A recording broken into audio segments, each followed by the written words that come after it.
చెప్పండి 2024 ఎలక్షన్ లో ఏ పార్టీ అధికారంలోకి వచ్చే అవకాశం ఉందంటారు? ఖచ్చితంగా వైఎస్ఆర్సీపీ రామన్న ఉప్పల రామన్న వస్తారు ఇక్కడ. రామన్నదే రామన్నదే విజయకేతనం. రాము గారు ఓడిపోతారు, ఈసారి కృష్ణప్రసాద్ గారి విజయం అని అంటున్నారు.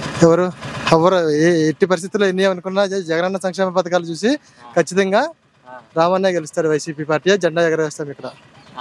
అసలు జగన్ గారి ఈ 5 ఏళ్లలో జగన్ గారి పరిపాలన ఎలా అనిపిస్తుంది? చాలా బాగుంది.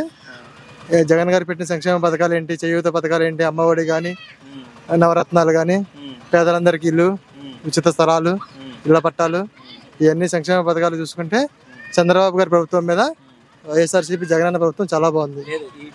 ఎంత ఉచితంగా డబ్బులు ఇచ్చేస్తున్నాడు జగన్.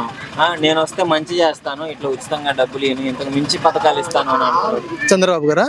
2014 ఎలక్షన్లో ఇలాగే దొంగ మాటలు చెప్పి దొంగ హామీలు ఇచ్చి ముందు గెలిచారు. తర్వాత ఏం చేశారు? పెద్ద గుండు సున్నా పెట్టాడు అందరికి. ఈసారి కూడా హామీ ఇస్తున్నాడు అంటే ఒక్కసారికి ఎన్నిసార్లు నమ్ముతాం? ఇప్పుడు మనిషి అన్న కూడా ఇవాళ పక్కన అన్నదమ్ములే ఒకసారి చూసి ఇది అవుతున్నాం. ఎన్నిసార్లు నమ్ముతాం ఒక మనిషిని? మరి ఇప్పుడు జగన్ గారు గెలిస్తే మళ్ళీ చేస్తాడన్న నమ్మకం ఉందా? ఖచ్చితంగా. ఆయన ఇచ్చిన మాట ఎప్పుడు తప్పడు. 3 పార్టీలు కలిసి వస్తున్నాయి కదా. ఎన్ని పార్టీలు కలిసి వచ్చినా సరే జగన్ అన్నే గెలుస్తారు. ఎందుకంటే ఎన్నిసార్లు ఎన్ని కూటమి మొత్తం అంతా ఒక్కసారిగా వచ్చి జగన్ అన్న పడినా జగన్ అన్న సింహం సింగిల్ గా వస్తుంది. సరే, మొత్తం వదిలే ఈ పెడన కాన్స్టిట్యున్సీలో ఎందుకు అంటే ఏంటి నమ్మకం? రామన్న ఉప్పల రామప్రసాద్ గారి దగ్గర నుంచి కూడా రాము అన్న అంటే మాకు బాగా నమ్మకం. చుట్టుపక్కల ప్రజలకి రామప్రసాద్ గారు చేసిన సేవలు కానీ, ఆయన ఇచ్చిన మంచి రామప్రసాద్ గారు అంటే రాము అన్న గారు నాన్నగారు, ఆయన చేసిన సేవలు కానీ, ఇక్కడ చుట్టుపక్కల ఆయన మంచినీళ్ళు లేకపోయినా చెరువులు లేకపోయినా అవన్నీ తవ్వించి ఆయన చాలా సేవ చేశాడు. చుట్టుపక్కల గ్రామాలకి పదవి లేనప్పుడు ఆయన వల్ల ఉపాధి పొందిన వాళ్ళు చాలా మంది ఉన్నారు ఇక్కడ. చాలా మంచి వ్యక్తి ఆయన ఫస్ట్ నుంచి కూడా. ఖచ్చితంగా రామన్న వస్తాడని.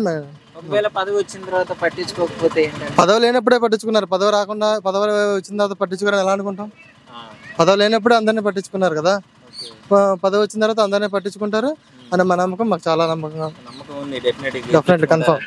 గబుకుని ఏదైనా అవసరం వచ్చినా అన్నయ్య ఇంటికి వెళ్తే, ఇక్కడ లోకల్ కాబట్టి స్వతంత్ర అభ్యర్థి కాబట్టి అన్నయ్య ఇంటికి వెళ్తే ఏదైనా లేదు అనుకున్నా మా అందరికి ఖచ్చితంగా చేసి పెడతాడు.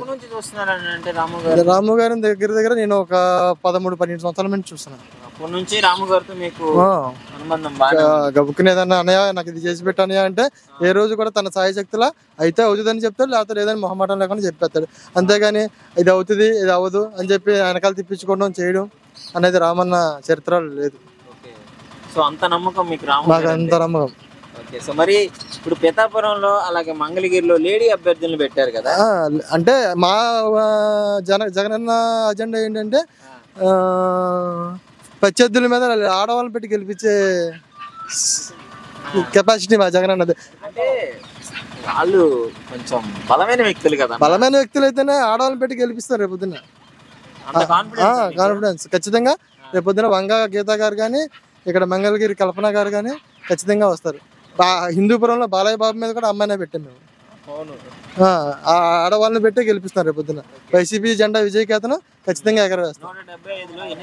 175లో ఖచ్చితంగా 150 కానీ 140 కానీ అలా వస్తాయి కానీ కన్ఫర్మ్.